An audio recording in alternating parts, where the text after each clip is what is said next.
PvP is kind of popping off right now because there's a new event that gives you a lot of rewards for playing the game mode. It gives you, honestly, almost 2 full reward tracks by just doing the full achievement. Very, very good. And I think people will continue playing the game because it's very, very fun. This game has a lot of, cool combat. And of course, it's a very, very good thing to use for your Wizard's Vault dailies. They're very, very easy to do. Just playing one match and you're done. But how do you get better at it? This game is very complicated. What should you do to get better at the game and have more fun? So search the channel for more content like this and let's get into it. First, Boons. Boons are very important in Guild Wars 2. They will make you do more damage and, they will also make you take less damage. But this also applies to your enemies. They will do more damage to you and they will also take less damage from your abilities. Which means that tracking when people have them is very, very important in PvP.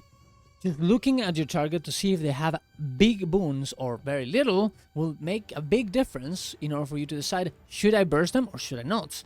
You can also always boon rip them so they have less boons as well. But if you see that your enemy has a lot of boons, maybe it's a better idea to just use your defenses and move away. And then once you see that they run out, boom, bring your burst in and they will get destroyed. Leave the fight. If you see that everyone is dying around you, you are alone, or you're 5 versus 3, it's okay to leave. You don't have to die with them. You can just go to another point, go to home, go to far, and just get some other objective. You don't have to give your enemies 5 points and also 10 seconds of you not being alive. Don't just do your full DPS rotation. I know we all play PvE and we're used to doing this button, then this button, then this button in this order every time. But in PvP, it's not really the same thing. Some buttons have certain utility, some damage abilities have certain utility that you can use in different situations. Maybe this one makes you move. Maybe this one is an attack that it will make you be stuck in place. Probably you should use that one once your enemy is stunned so you don't miss it. All of these considerations are very important. Wait and think before you press a button. That will make you win way more games and way more fights. Know your utility.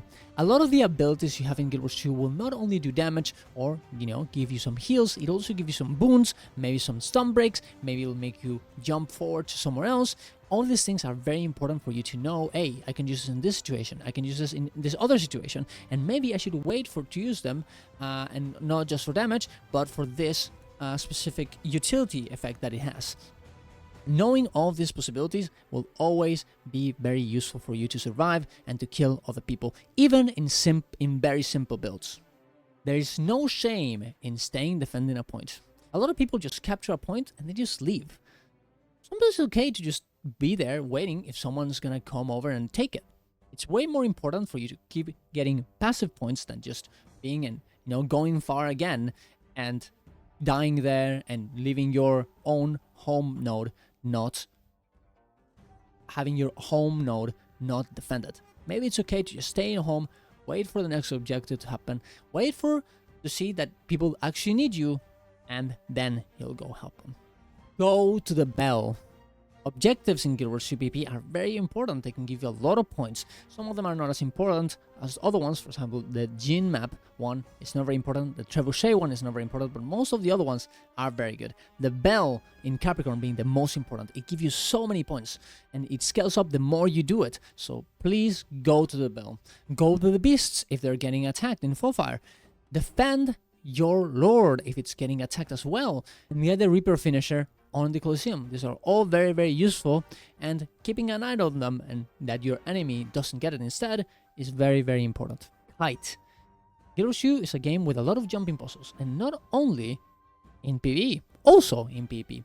Most of the maps in Guild Wars 2 are made around being able to jump up and be able to catch your enemy by, doing a little series of jumping puzzles. Do them. If you see that you have very, very low in health, get on top of them, those places. Most people will see that and they will just give up instantly. And you'll have a very big advantage by doing this.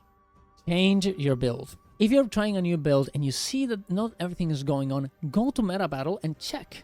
Even on very simple builds, there's a lot of changes that you can do to it that even the site even tells you that you can use to get a better, if you're having problems doing damage, if you're having problems dying, there's always certain things that you can do and utilities that you can change to get a bit of a different flavor of the same build. I'm not telling you to create a build from scratch, but there's a reason why most build sites say skill variants, trait variants, all this kind of stuff, weapon variants, rune variants, equipment variants, all these things, in case that you're having trouble in some way. Because you can change it and nothing is set in stone. Boosters. If you play PvP, you know that sometimes you don't get the most amount of rewards as other game modes. But if you have your reward track boosters, you're gonna make the difference. You're gonna get so much more gold than you would usually do. And I know this doesn't really make you better, but it does make you have more fun. And sometimes that is important because you have to keep yourself motivated to keep playing the game. And rewards are a good way of doing it. Picking the reward track from Secretly Obscure, for me, has been a game changer, as I need those currencies to make the Obsidian Legendary Armor. And I'll leave in the description a video on what you can do to get better reward tracks on PvP. And the last one is have fun. This is a video game. Everything that I tell you here is good, but